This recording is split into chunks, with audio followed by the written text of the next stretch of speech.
In the annals of South Asian history, few moments are as unforgettable as what happened on the 30th of July 1987. On this day, in the presence of Sri Lanka's top military officials and Indian security forces, one young Sri Lankan Navy sailor, leading rate Vijitha Rohana de Silva, struck a blow that shocked the world. His target? None other than Indian Prime Minister Rajiv Gandhi, who was on official state visit. The reason? A deep, emotional cry of protest against foreign intervention, against betrayal, and above all, against the loss of sovereignty of a nation. This is the full story of that moment and the man behind it. The late 1980s was one of the most volatile times in Sri Lanka's post-independence history. The country was in turmoil. The civil war between the Sri Lankan military and the LTTE was intensifying. Indian influence over Sri Lankan affairs was growing rapidly. President J.R. Jayawardene, under immense pressure, was preparing to sign an agreement with India that many believed would compromise the nation's independence.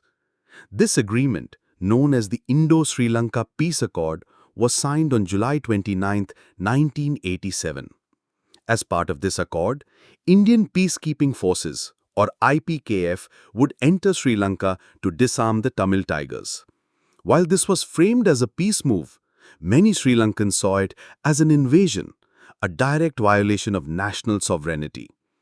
Protests broke out across the country, but the voices of dissent were ignored. The next day, Rajiv Gandhi arrived in Colombo to formalize the agreement with a ceremonial military welcome. At Colombo's president's house, the Sri Lankan armed forces lined up for a traditional guard of honor. Among them was 22-year-old Vijitha Rohana, a proud, disciplined sailor from the Sri Lankan Navy, standing in formation. As Rajiv Gandhi began inspecting the guard, walking past rows of motionless soldiers, something unimaginable happened. Vijitha Rohana stepped forward, raised his rifle, and struck out at the Indian Prime Minister. He aimed for the head, but Gandhi slightly turned. The blow struck his shoulder instead. Cameras captured it all. Security forces rushed in. Chaos erupted. Rajiv Gandhi, shaken but unharmed, continued the inspection. But the world had already seen what happened, and a young sailor's name was now etched in history. The aftermath: arrest, trial, and sentence. Vijitha Rohana was immediately arrested by Sri Lankan military police. The government, caught in diplomatic shock, rushed to contain the fallout. In court, Vijitha did not deny his actions. He stood tall, calm, patriotic. Yes, I did it. I did it not out of personal anger, but out of love for my country. He was tried under the Army Act and sentenced to 6 years in prison. To the government, it was a necessary punishment to avoid international tension. But to the people, however, he was a national hero. So, why do many Sri Lankans, even today, regard him as a hero? He acted alone. There was no political group behind him.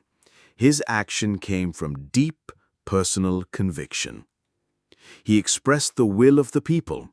Millions were angered by the Indo-Lanka Accord, but only Rohana had the courage to act. His act was symbolic, not violent for the sake of violence. It was a protest, not an assassination attempt. He never ran or hid. He stood proudly in court, accepted his sentence, and served his time without regret. Psychological evaluation. Was he mad? A common question.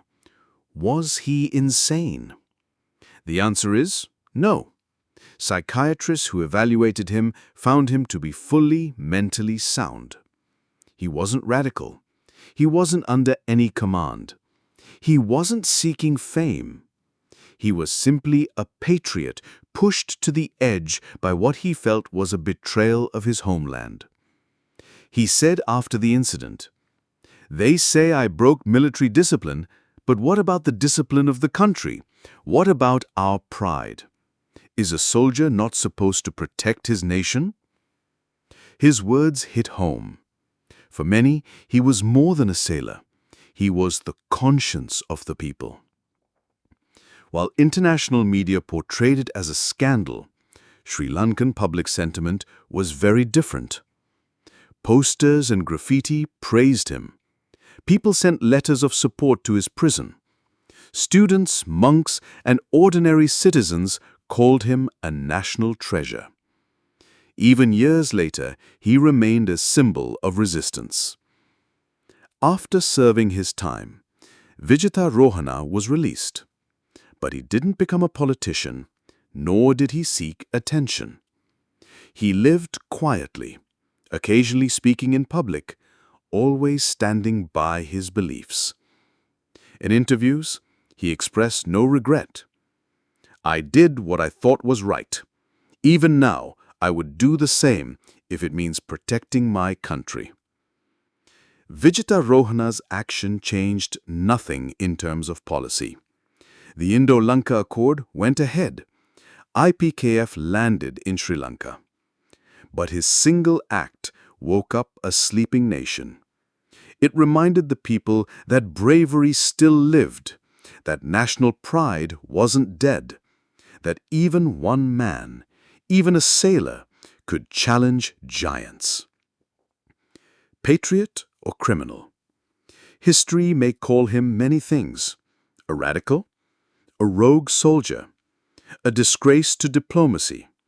But for many, he remains something greater: a true patriot who chose country over command, a man who acted when others only complained, a symbol of courage in a time of confusion.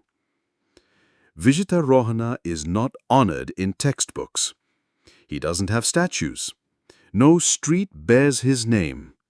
But in the hearts of many Sri Lankans, especially those who lived through those times, he remains a legend. Sometimes, it only takes one man to speak for a nation. Sometimes, that voice comes from unexpected places, like a young sailor with a rifle, and the courage to act. Today, he lives quietly, but history remembers him as a hero.